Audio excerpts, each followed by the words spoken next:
Huber in the morning on 100.7 The Bay. Well-known event that was Keith Moon passing out behind the drum kit in 1973 and being replaced by a fan in the stands. I mean, I know many people plan to spend their holidays discussing that and sitting around the fireplace, sipping eggnog.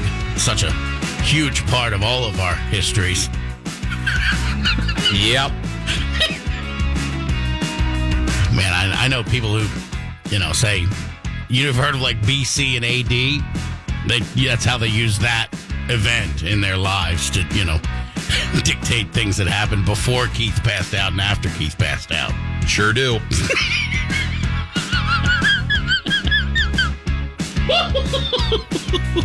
Look how mad he gets. All right, so let's move on to this one. I know it's going to be good. Teen Wolf 2. Jason Bateman is Teen Wolf 2. Todd Howard is a regular guy. Hi. Bye. Hi. With a couple of problems. He's a wolf. With a dead frog. Jerk. Just like his cousin Scott. Oh, they were cousins. There, buddy. The good news is he's going to college.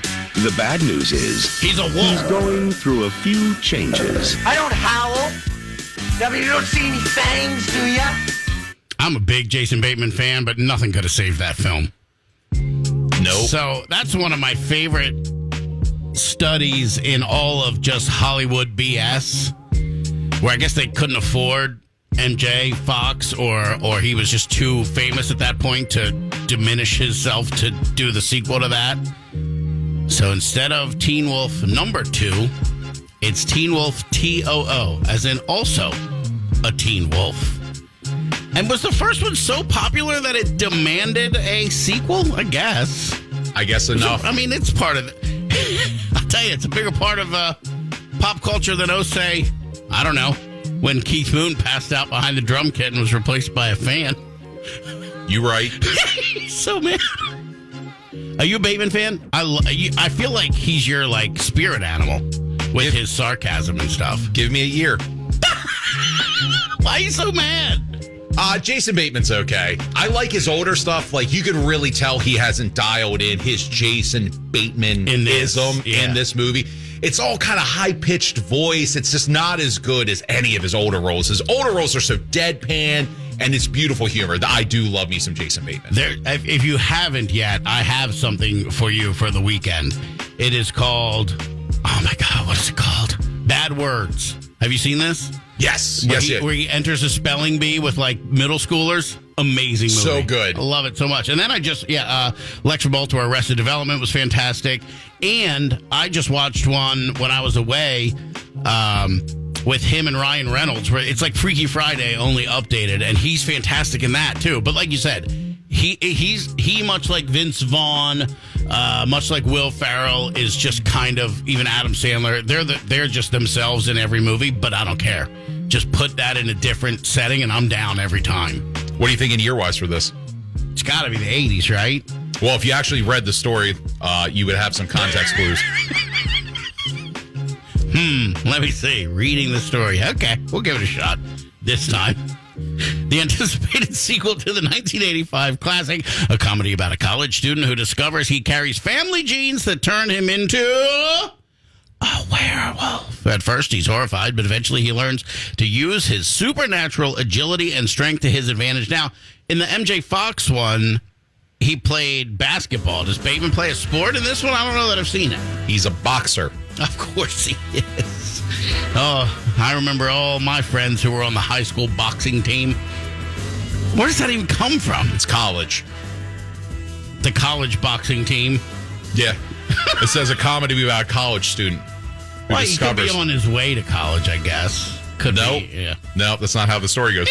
So the website that I got this from usually gives me 1 or 2 sentences, bare minimum, for descriptions for a movie.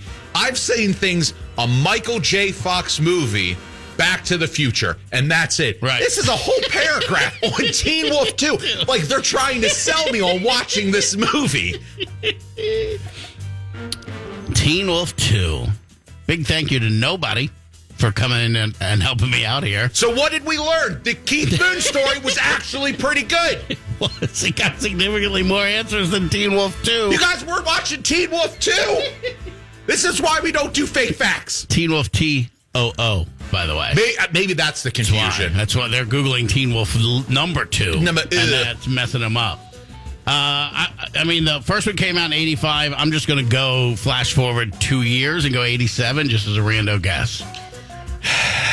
You don't deserve Randy. Did I get it right? But it is 1987. By the power of Keith Moon passing out and a fan being plucked by the stage. That is correct. Hold on, what's going on here? That is correct. That is correct. That is correct. That is correct. Just wait for you to look at me. That's the fact, Jack. You know who that fan was? That Keith Moon pulled on stage? It's Chris from the Eastern Shore. That's right. He was wearing roller skates. He had to take them off so he could use the bass pedals. All right, ladies and gentlemen. I mean, as mad as N-Dub is, maybe this will cheer him up. Here we go. I want you to put your hands together and welcome to the stage. Big round of applause for Jackson Heights' own Mr. Randy Watson. You gave me nothing on it. You got nothing on that stone face the whole time. Wow, sulk with Wes Scantlin. Feel sad to this. When I come back, you better cheer up. Cheer in the morning, 100.7 The Bay.